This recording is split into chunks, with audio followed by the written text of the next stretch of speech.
Good morning, class! Bakit ang dami nakadikit sa wall? May ballpen, may walis. Ma'am, uso kasi to. Ididikit mo yung mga bagay gamit yung wall friction. Parang ganito. O, di ba, ma'am? Ano? Wall friction? Hoy! Baka mahulog ka dyan! Sus, kung mga bata to. Kung ano-ano kasi nakikita niyo sa TikTok na yan eh. Try ko naman tong calculator. Ang saya! Tingnan niyo, dami ng gasgas ng wall, oh. Tanggalin niyo na yan. Kung hindi, i-absent ko kayong lahat. Guys! Si ma'am naman na idikit natin sa pader. Hoy! Mangulong niya kayo! Ma'am, huwag kang matakot, ma'am. A few moments later. Hoy! Ibaba niyo ako dito! Guys, dismiss na daw tayo, sabi ni ma'am. Uwian na! Hoy! Isusumbong ko kayo sa principal! Ayoko talaga sa kanya. Bes, ayan siya, oh, yung pet peeve mo. Hi! Panira ng araw. Okay, class, break time muna tayo. Hala, naiwan kayo ba akong pagkain? Scarlett, to, may sobra pa ako. Baka gutom ka na. Talaga? Bibigyan mo ako? Oo, ano ka ba? Gusto ko maging close tayo. Parang bumabait tong pet peeve ko, ha. Hala, may quiz pala tayo. Bes, sabay tayo mag-review mamaya, ha? Naku, sorry, Bes. Kakain kasi kami ng jowa ko mamaya. Di mo ba kaya mag-isa? Ano ba yan? Ako na lang, sabay tayo mag-review. Tsaka, may reviewer din ako dito, oh. Ayan na naman siya. Sure ka? Ako talaga gusto mo kasabay mag-review? Oo naman, ba't naman hindi? Idol nga kita kasi ang talino mo eh. Sige na nga. Okay class, para sa activity natin today, pili kayo ng partner nyo. Bes, partner tayo ah. Sorry na Bes, partner na kasi kami ng baby loves ko eh. Partner na kami ng baby loves ko eh. Tayo na lang yung partner, Scarlett. Ikaw na naman. Buti ka pa, gusto mo ako makapartner. Ayan, perfect! Partner kayo ng pet peeve mo. Ha? Bes! Pet peeve mo pala ako? After mo siraan sa amin yan, BFF na kayo ngayon? Samantha!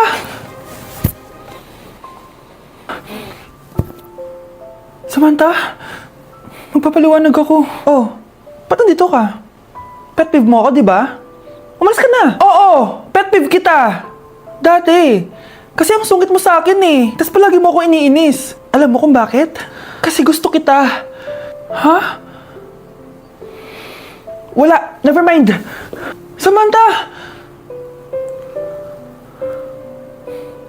Nandito ako sa Japan at kakain tayo kasi di ako makatulog guys. Time check 1 AM na. Imbis na natutulog, kakain tayo. Buti na lang talaga sobrang lapit lang ng Family Mart sa hotel namin. Ito yung hotel namin, tapos ito lang yung Family Mart. Diba sobrang lapit? Sobrang daming pwedeng bilhin oh. Daming onigiri oh. Kuha tayo neto. Mukhang masarap tong chicken and vegetables. Hindi naman ako sobrang gutom. May mga gusto lang ako itry. Kuha tayo netong favorite kong drink. Try naman natin tong blueberry na flavor. Tapos ganito din yung Yakult nila dito. Actually, pampatulog pala to. Akala ko Yakult talaga siya. Ito muna bibilin ko dito, hanap tayo ng 7-Eleven. Eto guys, may nahanap ako 7-Eleven. Parang masarap to oh. Mukha siya lasagna. Tikman natin. Dito na lang natin siya kainin sa labas. Parang fantasy din kumain dito sa kalsada nila. Sobrang safe dito sa Japan, promise. Unahin na natin tong sushi. Alam nyo ba, kahit maglakad kayo mag-isa dito, sobrang safe, promise. Walang mga haras sa inyo. Walang kriminal, ganyan. Kaya ang sarap maglakad sa labas kasi alam mong safe ka, di ba? Tapos, sobrang babait pa ng mga Japanese. Swear. Pero sabi naman ng ibang Japanese, parang mas lang nila yon, pero ang totoo, ginajudge ka nila. Pero be, at least, di ba, mabait sila. Di kagaya na pumunta ako ng Hong Kong, sobrang susungit ng mga tao, sisigawan ka pa. Kapag may hinahanap ka, talagang tutulungan ka nila. Tapos palagi silang nakasmile. Kaya promise, Japan talaga yung favorite country ko. Last bite. Okay, next natin itong parang lasagna. Guys, sobrang bango. Sobrang sarap ng itsura niya. Tikman na natin. Ang sarap! Ito din yung gusto ko sa Japan. Sobrang sarap ng mga pagkain nila. Like, be, promise. Wala pa kami natitikman dito sa Japan na hindi masarap. Kaya every time na pupunta talaga kami dito, promise na yon, natataba kami. Pero okay lang, Japan to eh. Alam nyo, minsan, naisip ko na dito na lang kaya kami tumira. Pero ang naririnig ko sa ibang foreigners na nakatira dito, masaya lang daw dito as a tourist. Pero kung dito ka natitira at mag-work, nakaka-depress daw, ganyan nakakalungkot. Kasi sabi nila toxic daw yung work environment dito. Pero ako, kung titira ako dito, gusto ko forever tourist ako. Inumin natin tong Yakult na nakakaantok. Last bite! Pabalik na ako ng hotel guys and inumin na natin to favorite nating drink. Medyo malansa siya tas maasim. So yun lang guys, bye! Yuck! Ang cheap naman ang uniform nila. Mukhang maasim. Walang class. 2025 na Android pa din ang cellphone. Kahit siguro Messenger naglalag dyan. Ang ganda nga lang uniform. Ang sasama naman ng ugali. Naka-iPhone ka nga. Talo ka pa din naman sa ML. Ipabuhat yarn. Ang baho siguro ng classroom nila, no? Tapos nag-aagawan pa sa electric fan. Kasi wala naman silang aircon. Feel ko pinapalo sila ng teacher nila kapag nagkakamali sila. Ang boring siguro sa classroom nila. Mas masaya pa rin talaga sa public school, no? Balita ko, mga korap mga magulang niyan. Kaya madaming pera. May araw din kayo, men. Nakatikim na kaya sila ng steak? Feel ko hindi nila afford. Nakatikim na kayo ng pagmamahal sa magulang? Oh, sa pool! How dare you? Isang pitik ko lang, tumba ka na. Pipitik ka pa lang, tumba ka na. Tara na nga. Class.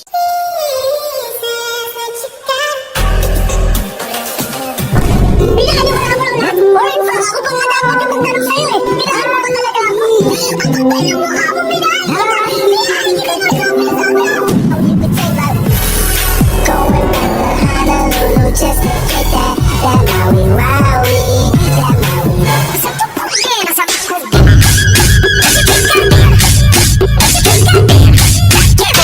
Diyos ko po, mas lang ako saglit eh. Oh, anong ibibigay ko grade sa'yo niyan? Una sa lahat, hindi ka nagpapasa ng assignment. Pangalawa, hindi ka nakikipag-participate sa klase. At higit sa lahat, inalis ka na ng research leader mo dahil ang gusto mo lang daw iambag ay ang face card mo. Ayan tuloy na declined. Wala akong choice, ibabagsak kita. Ma'am, wag mo naman ako ibagsak. Papatayin ako ng mga magulang ko. Please, ma'am. Okay lang yun, nak. Mag-repeat ka na lang. Kaya naman, mag-ingay para sa paborito nating Mars, si Scarlett!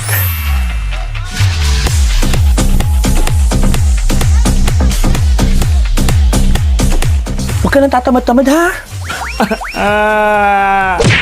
Okay, class. 5 points sa akin ang makakasagot neto. Ano ang pangalan ni Rizal? Ma'am. Yes, Scarlett? Rizal Park.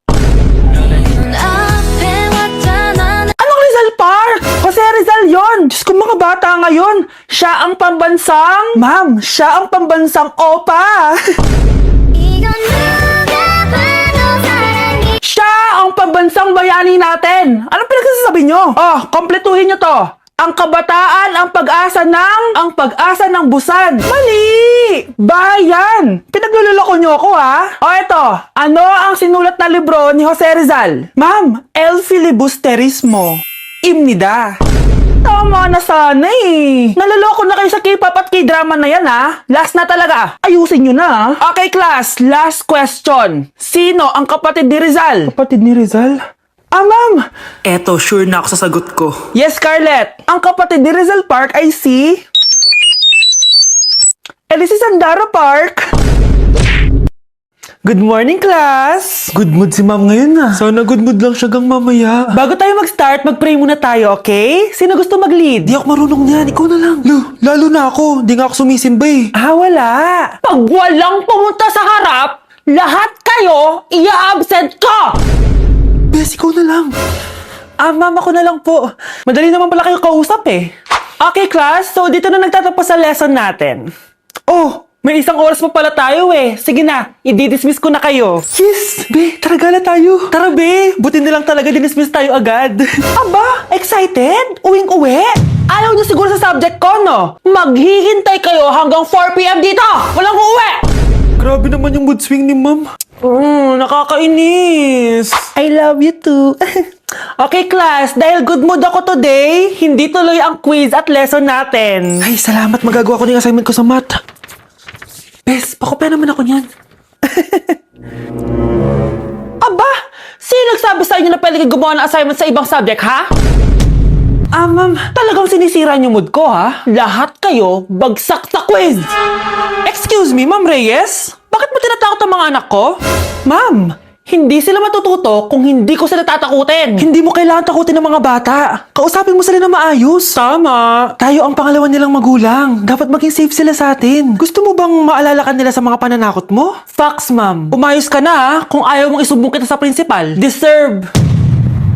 Pag pinaluha mo ang nanay mo, tandaan mo, may kabayaran ang bawat luha niya. Isipin mo ito, noong maliit ka pa, ilang beses ka bang umiyak sa gabi? Ilang beses kang nagkasakit at nag-alala siya. Ilang beses kang nagutom at tiniis niya ang sarili niyang gutom para lang may maihain sa'yo. Pero ngayon, sino ang lumuluha? Ah, ganun. Pag sumagot ang bata, bastos agad. Hindi ba pwedeng nagpapaliwanag lang? Hindi ba natin kaya makinig? Lalo na kung ang bata maayos naman ang pananalita, hindi naman mataas ang boses, hindi naman bastos pag nagpapaliwanag. Ang iba kasi sa atin, hindi naman nila lahat talagang ayaw makinig. Pag nagpapaliwanag ng bata, sure na tayo. Ay, Nay! Good news! Nanalo ako sa loto! Totoo ba, anak? Tumama lahat ng numero sa panaginip ko, Nay. Ay, alam mo, anak, swerte ka talaga eh. Nay, may good news din ako. Gagraduate na ako next month. Talaga ba, anak? Akala ko talaga bagsak pa rin ako eh. Buti naman at di ka na ulit ng high school. Congrats! Good luck sa college! Mga anak, may good news din ako. Sabi ng doktor, magaling na daw ako sa sakit ko. So, ibig sabihin, hindi mo na kami makakalimutan, Nay? Oo, anak. Parang sunod-sunod yung swerte natin, Nay, no? Siyempre, dahil din yan kay Lord. O, sige na, anong oras na? Matulog na tayo, ha? Good night, Nay. Grabe, ang kalat naman. O, anak, ba't kising ka pa? Ah, Nay, sobrang kalat kasi dito sa bahay. Naglinis lang ako. Anak, tigil mo yan! Masama yan! Ha? Bakit? Masama na ba maglinis, Nay? Hindi mo ba alam yung pamahiin na bawal magwalis sa gabi? Kasi pag nagwalis ka, parang tinataboy mo daw yung swerte palabas ng bahay. Ako, Nay, 2025 na, naniniwala ka pa rin sa pamahiin? Tumatanda ka na talaga. Ay, hindi ko alam, anak. Takot lang ako na malasin ulit tayo. Sige na, Nay, itulog mo na yan. Malapit na ako matapos dito. Matulog ka na rin, ha? Nasaan na yun? Hindi pwede mawala yun. Oo, anak, ano nangyayari? Umagang-umaga sumisigaw ka. Nay, nawawala yung lotto ticket natin. Hindi natin makiklaim yung pera. Ha? Sige anak, tutulungan kita maghanap, ha? Ay, baka nandito lang yung banda. Oo anak, ba't ka umiiyak? Ayoko na. Ginawa ko naman lahat eh, pero binagsak pa rin ako ng teacher ko. Ano? Hindi na daw ako kasama sa mga gagraduate, Nay. Lahat ng effort ko nasayang. Anak! Nay, magpahinga ka muna. Ako na muna bahala dito. Ano na naman nangyayari sa pamilya natin? Anak? Scarlett? Kyle? Susan? Kamusta ka na? Dok? Ba't nandito ka? Dinalaw kita para kamustahin ka. Mga musta? Eh di ba sabi niyo magaling na ako, Dok? Yun din nakakala ko. Ha? Teka lang, nakita mo ba yung mga anak ko? Susan, matagal nang patay ang mga anak mo. Ha? Hindi mo ba naaalala? Pareho silang na-depress. Si Scarlett dahil sa nawala niyang lotto ticket. Si Kyle naman dahil hindi nakagraduate. Kaya, ayun. Kailangan mo ulit maggamot, Susan. Dahil lumalala na naman ang demensya mo.